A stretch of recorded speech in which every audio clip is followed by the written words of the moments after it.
NASM is giving you free courses. That's right, free courses each month just for being part of the NASM family. Learn about everything ranging from nutrition to strength, weight loss to stress relief, and everything in between. Click the link in the bio for information and to claim your free course before they're gone.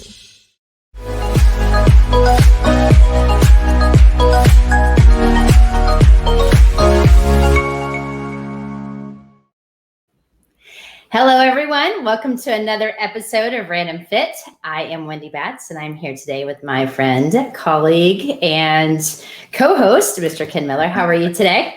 I'm well, Wendy. How are you today? I am great. I'm really excited. I say this every week about our topic today. But you know what? One thing I wanted to say is I also want to thank our producer. He's always in the background. He runs our show. So, Eric, thank you for making this all happen. And he's super excited about this topic as well. We're talking about the glutes. And so you should, give a hoot, train your glutes. And so today we're talking about the largest muscle in your body, the big house, the glutes, the butt, whatever way you want to talk about it today. We're talking about it in detail and hope you enjoy all the fun stuff we bring up today.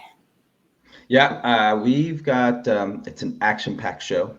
Talking about the backside, the thing that makes everything else happen. So I know we've got, this isn't really an anatomy class, but to truly appreciate what the glutes have to offer you, as far as how it looks, how it works, how it functions, we do have to discuss, what makes that all happen. So let's get to it, Wendy. What goes into the big house? What is it about the glutes that make it such a prominent feature, not in performance and in looks?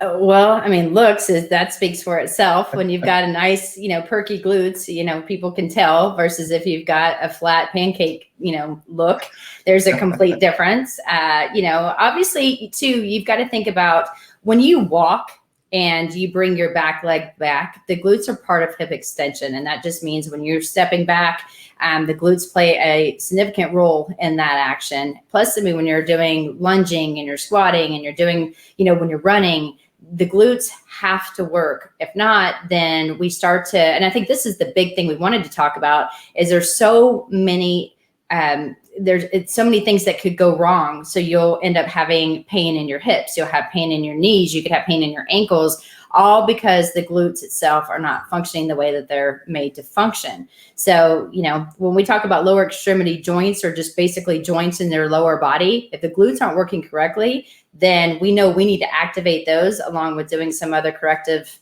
exercise strategies on those other areas too that are causing this discomfort.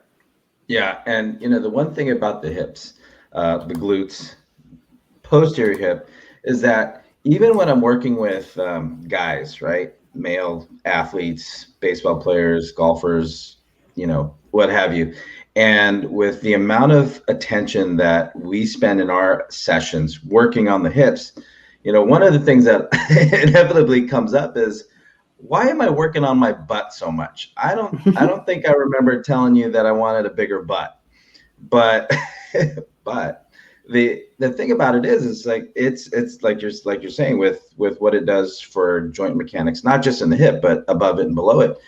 But when it comes to athletics, it plays a big part as far as how you hold your posture and how your lower extremity interacts with the ground. So if the hips aren't working, then nothing else is working well. So even when I'm working with guys and they're commenting on how much they feel it in their back pockets as far as their hip strength is concerned, or when I have them doing 15 or 20 bridges, depending on what the programming is that day, they're like, man, I didn't sign up for a bigger butt. But if you're trying to be an athlete, you did. That's what I got to. And of course, my female athletes are like, hey, I'm all for it. Let's go. If I get a twofer, I get to perform better and I look better. You know what? Let's do it. Well, and I have to say, in all the clients that I train, again, I am very glute focused for that reason, because I want your hips to be in the right place. I want everything firing. And when you think about it, the glutes are your powerhouse. If you really want to increase your power production, you want to run faster, you want to jump, higher and more explosively. I mean, and this is not just athletes, this is just everyone in everyday life. then no matter how much I really train the glutes, I have never seen anyone, and we do this every single time they come in, walk out with like their glutes that exploded. Like they're gigantic now because I spent so much time on them. Because when we talk about the glutes itself, we've got to think you've got your glute max, which is the big muscle that, you know, that lays on the side or the outside of your glutes. But then you have your glute medius and your minimus. So the smaller muscles that are underneath that help us move correctly.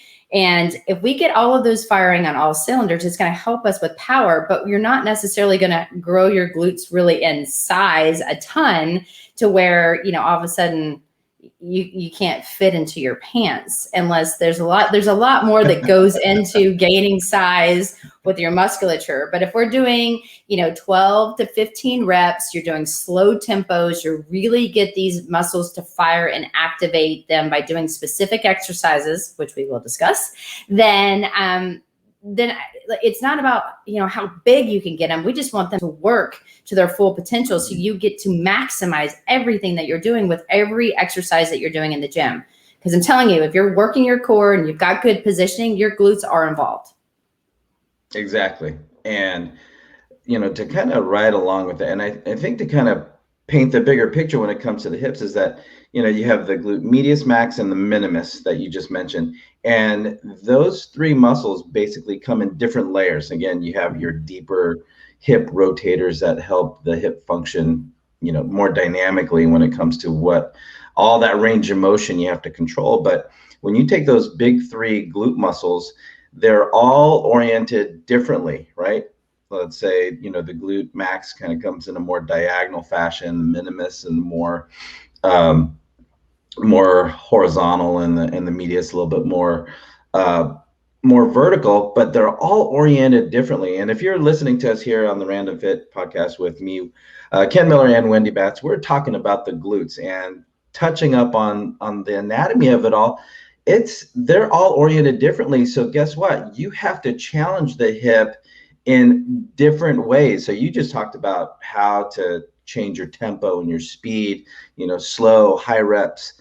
And that's to stimulate it in a way because, you know, you're trying to work on stability, because not only do we have different directions of how the muscle fibers are lined up, but they're also made up of different muscle fiber types, which means they will respond to different levels of stimulus. So if you have the slow, the high time under tension, which is the high reps that you just mentioned, Wendy, you're going to stimulate what we call more of the endurance muscle fibers or the type 1 muscle fibers. But then when you start to get into the fast strength and the power oriented, the speed oriented muscles, those are now more of the type 2 muscle fibers. So they'll respond more to higher resistance and higher speeds.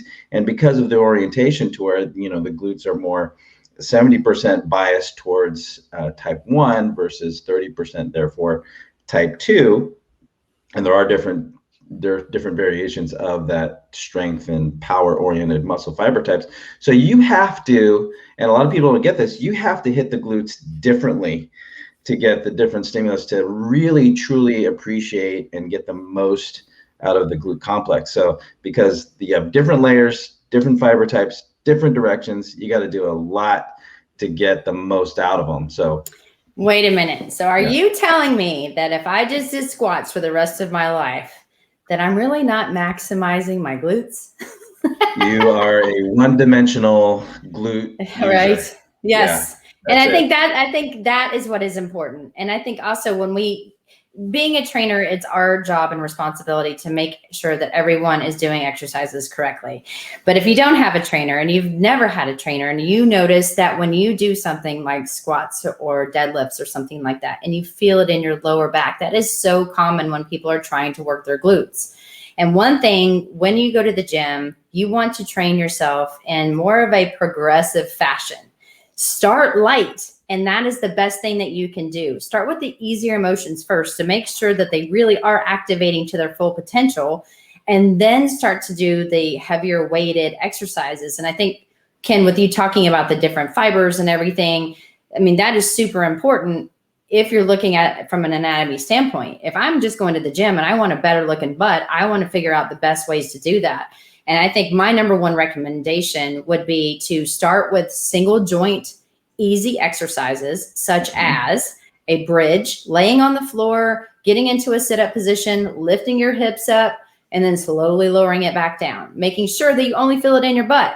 Because the reason people feel it in their lower back, or even when they do that simple type exercise and they feel it in their hamstrings, it's because your butt doesn't want to work and it's saying, hey, muscle above you and below me, I would rather you do it while I just hang out. And so that's why it's really important to focus on the muscle and make sure that you feel it in that muscle, because if you feel it somewhere differently, then you're probably doing something incorrectly that could eventually lead to more and more discomfort in the lower back or hamstring strains or something along those lines. Right. And, you know, in working with different athletes, Wendy, and I know you've had your share of runners that have come to you with the low back pain, the knee pain, and to take somebody who's used to, you know, running 20 plus miles a week, where they're thinking they're using their glutes because, hey, I run a lot and you can't run without your glutes. So why is my low back and my knee hurting? Well, once you kind of pare them back and get them on the floor to where now you take that single joint motion, right? That focused attention on that hip complex, right? Just lifting your hips up and down when you're doing a floor bridge. Now you're really trying to focus on one area, whereas this runner is using their whole body, right? They've got the arm swing, they got the shoulder and the hip rotation, but they haven't been using their glutes. So like what you said earlier, you know, you got that pancake butt, right? And how many runners have you worked with that have no butt and they have these huge hamstrings, right? Yes. So the second they try 2 reps of a floor bridge, are like, cramp. It's like, okay, your glutes haven't been doing what you think they've been doing. So to bring it down, to really isolate, not really isolate, but to kind of bring down the demand of the body to focus mostly on the hips. A lot of times you don't figure out how weak you are until you get to that point where you are using that single joint motion. And a great example of that is the floor bridge. So for somebody to actually identify within themselves, is like, oh, I guess I'm not as strong as I thought I was. Unfortunately, I hear that all the time. They're like, you know what? I've been to the gym and you're making me lay down and do this. I'm like, I am. And I'm like, and just tell me where you feel it. And I don't ask them where they feel it. I say, hey, point, tell me where they feel it. And they're pointing to their hamstring. I'm like, wrong. So let's try to do that. And if you're going to try this at home and you're doing a floor bridge, just to say that you can, if you feel it in your hamstrings, you know what the easiest way to fix that is just bring your heels closer to your bum. And if you scoot your feet in closer, like I said, you're lying back, you're in a sit-up position, your upper body doesn't leave the ground now, and all you're doing is lifting your hips up and down. If your hamstrings are where you're feeling it more than just, you should only feel it in the glutes. It is a glute exercise, not a hamstring exercise. If you feel it there, just walk your heels backwards. It's super simple. Just do it. If you're going to do it right. I mean, at that point. Yeah. And it's not that, and this is something I do have to explain to my clients, it's not that your hamstrings aren't working. It's not that your low back isn't working. They're actually working with the hips. But, and this is the floor bridge is a great self-assessment. One of those things that I like to do, Wendy, with my clients. It's like, okay, like you said, bring your hips up, bring your hips down, and tell me where you feel it. And as a self-assessment, I feel in my hamstrings. Well, guess what? The glutes are supposed to be the shining star in that exercise. When they're not the shining star and they're getting upstaged, again, theatrical references here. Wow. If the hamstrings are starting to pick up, then guess what? The hamstrings are upstaging the glutes as far as who's got the role of hip extension primarily, right? So if the hamstrings, which they're built to help, but they're not built to be the prime mover of hip extension, then you have to make those adjustments, like you said, Wendy.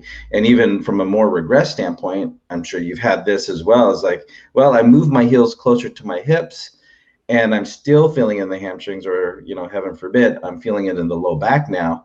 Then you might even have to regress even more from maybe a corrective exercise standpoint, maybe do a little self-myofascial technique, maybe do a little more focused work on flexibility first before we use the hips, because at this point, in this example, it's just about access, right? Can you access the glutes, or is something else getting in the way, like the low back and the hamstring. And we're talking a lot about like athletes and runners and all that. But think about this, because of what we just dealt with, are still dealing with the pandemic, and people are, very much so, or more so, I should say, sitting in front of a computer. They're sitting, they're in the car, they're sitting, they're doing stuff, they're in a seated position. And when you're in a seated position, the front of your hips are in a shortened position, because as you know, when you're seated, if you look down, you've got that crease between your quad and your stomach. And so those muscles are going to be in a shortened position for an extremely long period of time, or however long you're in that seated position throughout the day. So think about hours. And then if you're a side sleeper and you bend your knees up towards your stomach, or, even at a 90-degree angle, those muscles are still in a shortened position for the duration of the time you spent sleeping. And so if you don't stretch, to your point about the corrective strategy before trying to activate, you really want to open up the front of your hips. And if you can get that extensibility and length back in the front of your hips first, and then try to activate your glutes, you're going to be way more successful. And a lot of those compensations, meaning you're feeling in your hamstrings, feeling in your lower back, feeling it every place other than where you're supposed to be, those will start to diminish because you're finally realigning yourself to work correctly. And I think that's super important to mention, that yes, flexibility will really help activate glutes long term. And if you can go through that first, I think, and then try the bridge, you may have more success. Well, in conversations I've had with some of our listeners, and one of the things that they really appreciate about some of the knowledge bombs we've got going on with our podcast, even though, it's random fit, but we do touch on corrective exercise first. So, in looking at, how are we preparing the body, our warm up, and what we're kind of talking about here indirectly is corrective exercise, getting better function first before we increase and impose demand on the body. So how are we preparing the body? How are we getting the body, or the hips in this case, ready for the workout? So like you're saying, do we have to foam roll? Do we have to do additional stretches to open up the front of the hip? Do we need to down regulate the hamstrings and maybe do some postural work first before we start to, get into some of the exercises we're going to talk about that have higher demands, or a good demand on the glutes? So movement preparation, great technique, as you mentioned, Wendy, are very important, because it just takes a simple, turning out of the hips, or feet being a little too wide or too far from the hips, in an example of the glute bridge, to where you aren't going to be using the muscles that you think you're going to be using. So movement preparation, corrective exercise, just overall self-care and moving better first before we start to work out.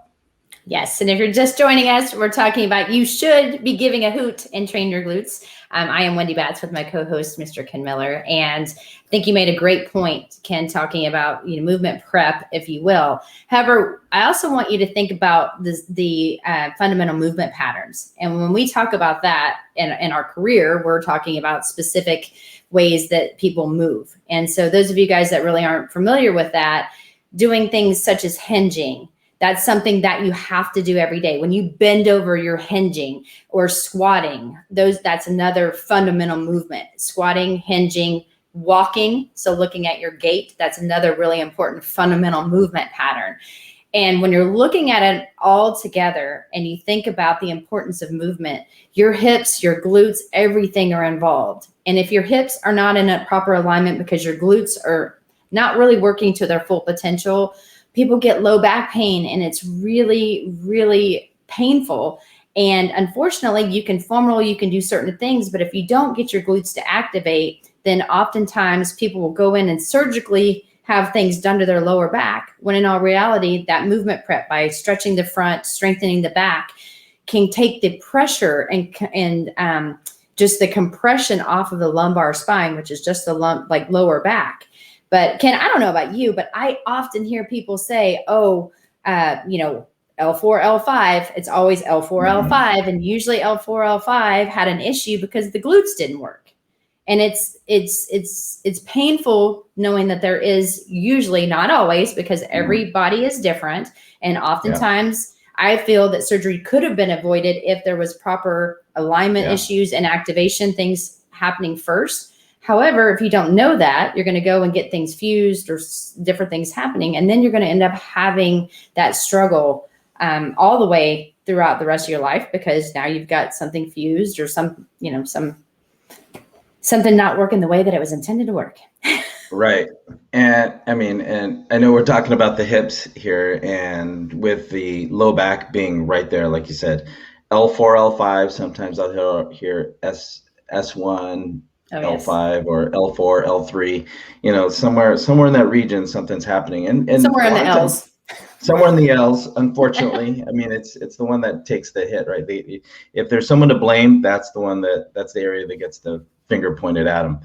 But not to toot my own horn, but there's been times where I don't say it's a simple resolution, but if someone's going to a doctor for low back pain, they take an MRI and they're looking at the spine and saying, oh, you've got this disc issue going on, you've got this amount of closure going on. And not saying it's simple, but if you're a fitness professional and you are working alongside an allied medical professional, whether it be a doctor, chiropractor, physical therapist, but if you can get somebody some strength, if you can improve range of motion, I mean, their spine didn't just wake up that morning and their back hurt, right? They didn't just wake up that morning and then they had a bulging disc, whatever the situation may be. That took place over time. It took a certain amount of imbalance. It took a certain amount of movement, overuse patterning, whether they're bending over wrong, standing upright wrong, or just sitting too long, and they've got that unwanted pressure or too much pressure.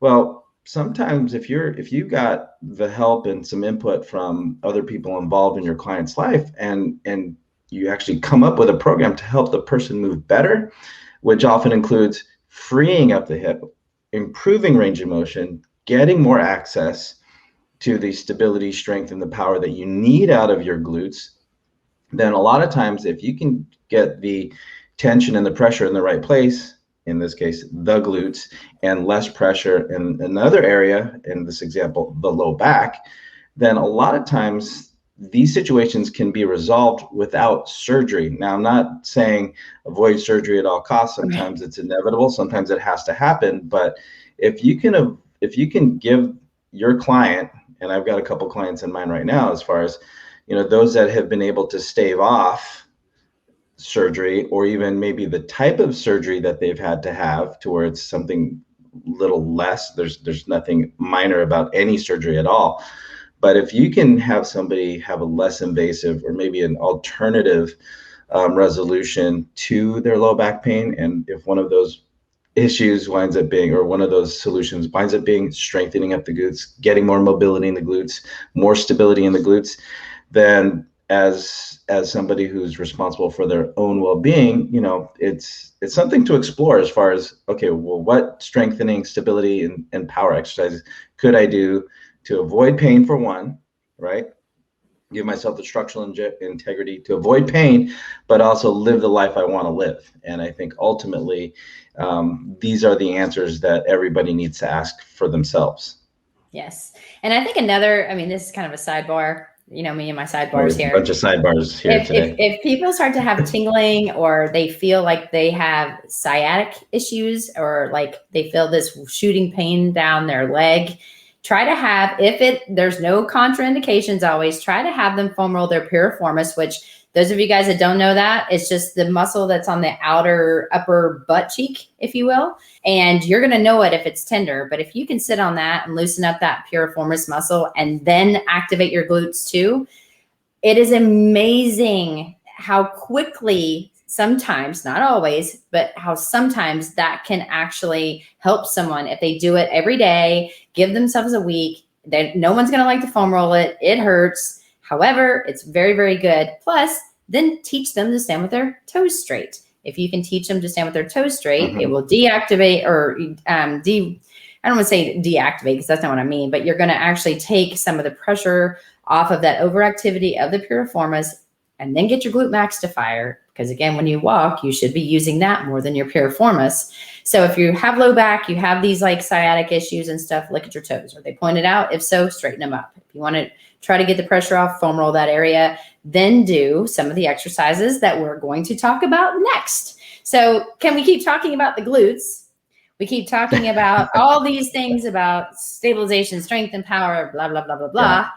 But you're going to the gym, you want a better bum. You want to look good. You want it to feel better. You need it to move better. We know that. We just talked about that for 26 minutes. So what are some exercises that you use with your clients or you do with yourself in order to try to get activation and strength back into the big house?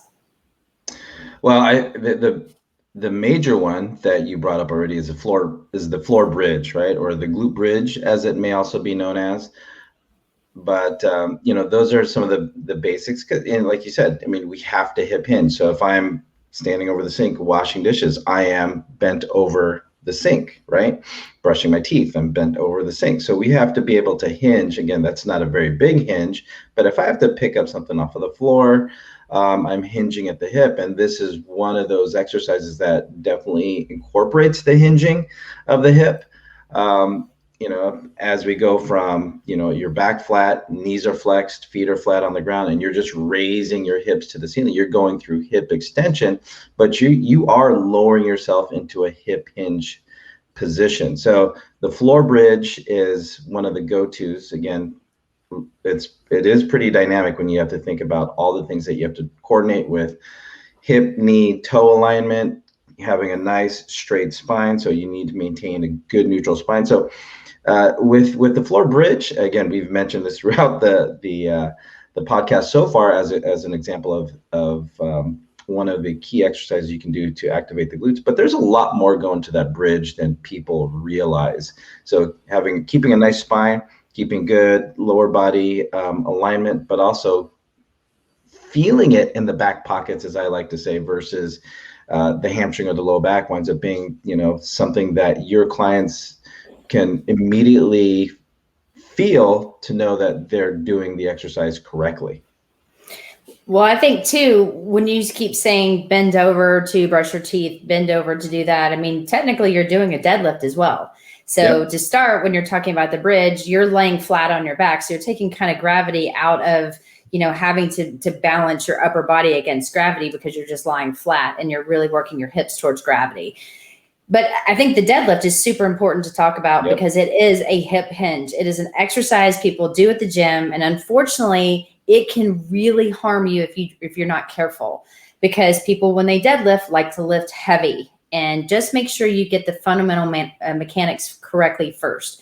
Put yourself in proper alignment. What is that? Feet are pointed straight ahead, shoulder to hip width apart. And when you go into the deadlift, which all that means is your legs, you can do a Romanian deadlift with your knees straight, or you can slightly bend it and do a traditional deadlift that most people know. However you're doing it, your back is flat. If it's bending at all, or there's any kind of roundness in your upper to mid back, you're using more of your vertebrae in your back than you are your glutes and hamstrings, which should be your primary muscles that you're using when you're doing that particular exercise. So I wanted, just because you said both of them, I'm like, you know what? Actually, that checks off a deadlift as well. Yep. And I think that's a very common one that's done. But again, you need to make sure that it's done correctly. Yep. And a lot of times when I use the deadlift in that training session that day, I'll use the floor bridge as a requisite to prepare for the deadlift. So, if you're looking at your warm up, as we discussed already, you want to have your warm up process kind of look like what you're going to do during the workout. So to your point, Wendy, I'll use the floor bridge in the warm up or the movement prep for a day that I'm going to do more hip or glute centric exercises. So for all the things that you talked about, it helps with activation of those spinal muscles as well as the hip complex as well. Well, and I also want to sidebar, and this may get me in trouble. I do follow the OPT model, but for every single client I have and every single phase of training we do, and I don't care if you're a stay-at-home mom or an elite athlete, the 2 exercises I have someone start with every single session, no matter what you do, is a lateral tube walk, which I know we're going to talk about quickly next, and then also the bridge. Now, as you can progress, remember, every exercise can be progressed. After you do it on the floor, put yourself on the ball, and then you can eventually put weight on your hip. And so, another one that mimics a bridge is a hip thrust. It's done a little bit different. There's a little bit different technique. However, it is still that same motion of movement at the hip. And so to me, I find that very, very important, because if you don't get your glutes to fire, then I'm probably not going to be successful throughout the entire workout. So after I foam roll and have them foam roll, have them stretch, then I immediately go to those 2 exercises first. All phases. No matter what, all phases. This is it. And if I'm doing something, they know how to foam roll, they know how to stretch, and they do those 2 exercises if they get there early, and then we move on. That's every person. That's a part of your workout template. You just have that permanently stamped on that piece and then you fill in the rest. I do. And we might change some of the stretches. We'll change some of the foam rolling, and we may change how we do the different types of bridge or the different color band that they use. But I mentioned lateral tube walking. Those of you guys too, I just want to say, that are just joining us, you want to give a hoot, train your glutes. I am Wendy Batts here with Ken Miller, and we're talking about now some of the exercises that can really get some great glute activation that can help you move better, feel better, and perform better by making sure the big house is functioning correctly. And I wanted to say the lateral tube walk is, like I said, I find it to be a very important part of every exercise program that I do.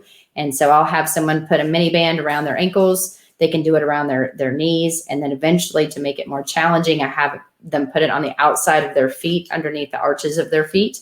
And they will move from side to side without tipping, without doing a Michael Jackson slide. See that all the time. It's like they step and they slide. That is don't do that. No slides. Like, if I want you to slide, we'll go down the street to a dance club or something. I want you guys to focus on the movement and correct movement patterns. And so, by doing that, it actually really does focus a lot on the glute medius, which is another one of those small muscles that we were talking about earlier. When that little guy gets shut off and doesn't work correctly, it can impact the big glute max, as well as what's happening at the hip. Yeah, and one thing that I'll do to prepare for that lateral tube walking is the sideline straight leg raise. So just like we had a floor bridge can be the precursor to a hip thrust or even the deadlift, I'll use the sideline straight leg raise. And all that is, you're laying on your side, right? Your shoulders are stacked, hips are stacked, and your top leg. So if I'm on my left side, my right leg is going to be straight and actually slightly extended behind me. So my heels are going to be a little bit behind my hips as I raise my legs straight up to the ceiling and then slowly back down, if I'm going to look at it more from a stability standpoint.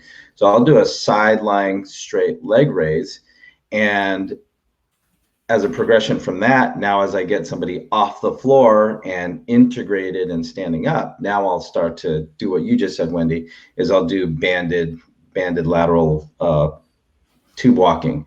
So have you ever done like 2-3 bands at the same time? You get the knee, the ankle, and you have to have that many bands first of all. I do have that many bands. However, I don't, because it's such a small muscle, and that's what I try to get people to understand. This is me just getting your stabilizers and getting everything just to warm up and move. It's more of what I use kind of as a dynamic warm up. And to your point, I love the sideline leg raises. If those of you guys that listen to our Grant Hill podcast that we did a couple weeks ago, I had Grant do those all the time. My husband did, as well as any of the other trainers that we were associated with this poor man. And he hated them. And he hated them because they were hard. And so when people kind of think about these, exercises, they're so simple. Well, 2 things: either you're not doing it correctly, or maybe you don't need to be doing that and you can progress it. And just, again, it's all about form, all about, proper alignment. And, we could go through every exercise in the book, but I think we touched on the smaller ones, good ones to start with, and then eventually work up to your squats that you want to do, the heavier deadlifts that you want to do, lunging in all three planes of motion, doing a step up balance. Can you maintain proper alignment? And if you should feel that primarily when you're doing your lunges, your squats, your single leg squats, your step ups, all of those should be very quad glute. They should work in harmony. Those are your two prime movers. If you're feeling it somewhere different in your lower back and your hamstring or somewhere differently, then you want to recheck your positioning, your alignment, and then maybe regress a little bit and try it again until you know that your form is perfect so you can maximize execution.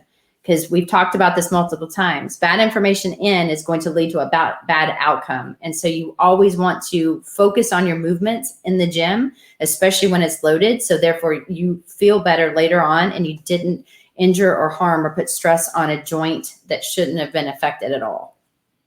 That's my takeaway, by the way. Yeah. And mic drop. And all right, everybody. Thanks for joining us. No.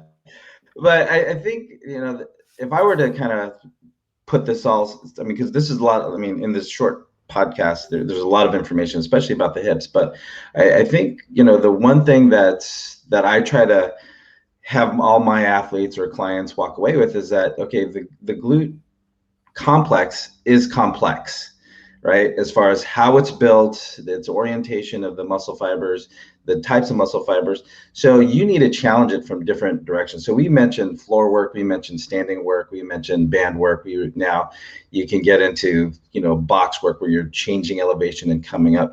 And here's the thing, if you're gonna truly challenge the glutes as the multi-dimensional region that it is, you have to challenge different speeds, different positions, different resistances, all of that to truly maximize the glute maximus, right? That region overall. So putting everything together, because I know we all have our emotional attachments, like where you're talking about the floor bridge. We have emotional attachments to exercises that we prefer because, oh man, I really feel it in that area with that movement like no other. But here's the thing, you do one exercise a lot, you become one-dimensional. Well, here's the thing, the glutes are multi-dimensional as far as how it's built and how it's meant to function. So to do these exercises, you have to integrate it into your everyday movements, to where you're standing, you're moving forward, you're moving lateral. And Grant Hill is a great example of somebody who plays basketball where you're going in different areas. So you have to work on your weaknesses, because that's what's going to really keep you healthy when we talk about back pain, knee pain, even foot ankle issues. But you have to challenge the body, especially the hips, integrate it differently, but you need to put everything together because your glute works only as good as your ability to integrate everything. So if you build it, they will come. Yes. If you build it, your back side will be the way it wants to be. Watched the baseball game about that the other day. So it was just a really cheesy plug I have no part in and get nothing out of it. Fantastic movie. MLB thanks you. Yes. All right. Well, this was fun. Yeah, I was just going to say that. You can't talk about the glutes too much because it is that important. So if you like what you listened to today with Give a Hoot, train your glutes. Train your glutes. Burn your glutes. Burn them. That's what I think. You got to burn your glutes. You got to train your glutes. So thanks for listening, everybody. Hope you got a lot out of this today, as much as I always get out of our talks together, Wendy. So if you like what you listen to, follow, subscribe, comment, download, all that good stuff. But, we'd love to give you the information that you want to hear about regarding Random Fit. So until next time, everybody, take care and be well.